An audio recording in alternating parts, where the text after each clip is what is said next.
In the event of a water damage emergency, call PuroClean of Cenla.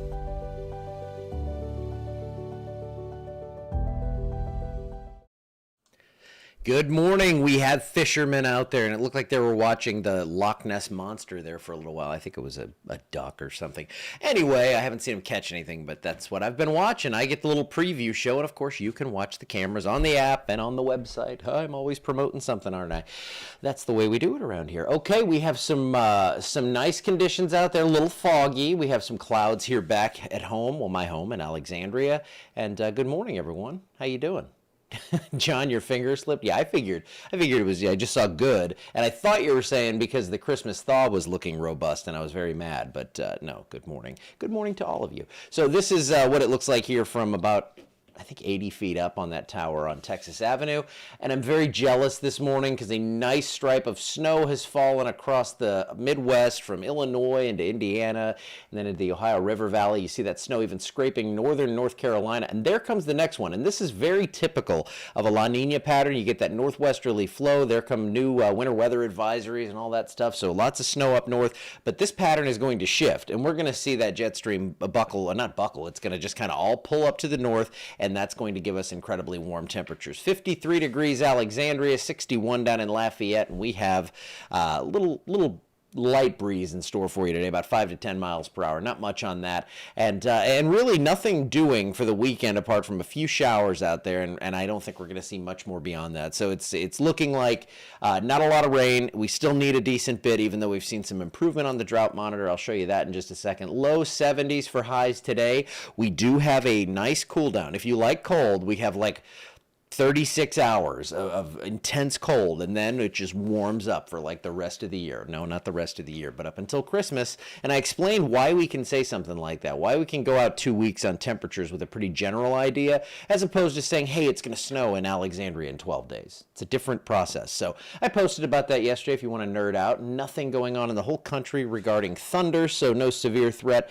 And I went ahead and I'm going short range models because that's the only thing that really matters here regarding precipitation. See a few sprinkles even showing up for today.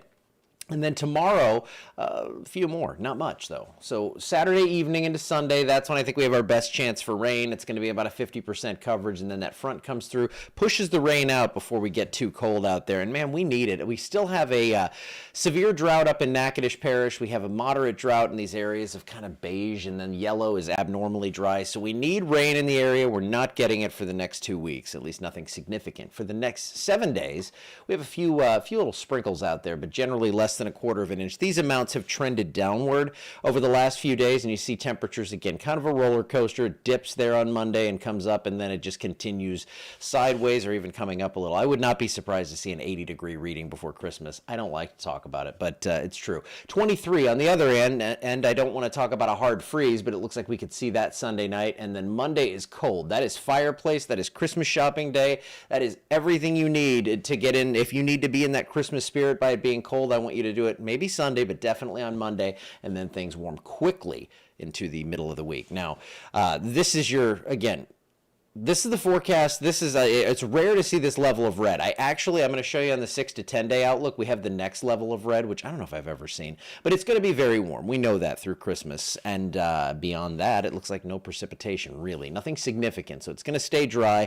And then the 6 to 10 day outlook, yes, it does show we go to that next level of maroon. We can't go past that. That's end of the scale there. And it doesn't mean it's going to be 100 degrees. It just means it's definitely going to be above normal. It's really going to be warm. Any idea on the rain starting on Saturday? It's going to be so scattered. I think we could see a few sprinkles throughout the day, but mainly overnight. That's my, I think, 9, 10 o'clock into Sunday morning. Then that cold front comes through, and that's what we're kind of looking for. But yes, it's going to be incredibly warm out there. You can still see in that 6 to 10 day outlook, and I think in the 8 to 14, I think we still had some blue up near the, so what that means is if it's below normal in Minnesota and if it's above normal here, that's a crazy gradient from north to south. They could be below 0 up there and we could be pushing 80. That's quite the difference in how things feel. So if you love cold weather, book that ticket to Alaska or Canada and get up there and enjoy it and maybe see some northern lights. They've been pretty active lately. I think I'm out of things to say, so I'm going to go ahead and get out of here. I'll see you back here tomorrow morning. I want you to have a great day, and I will see you then.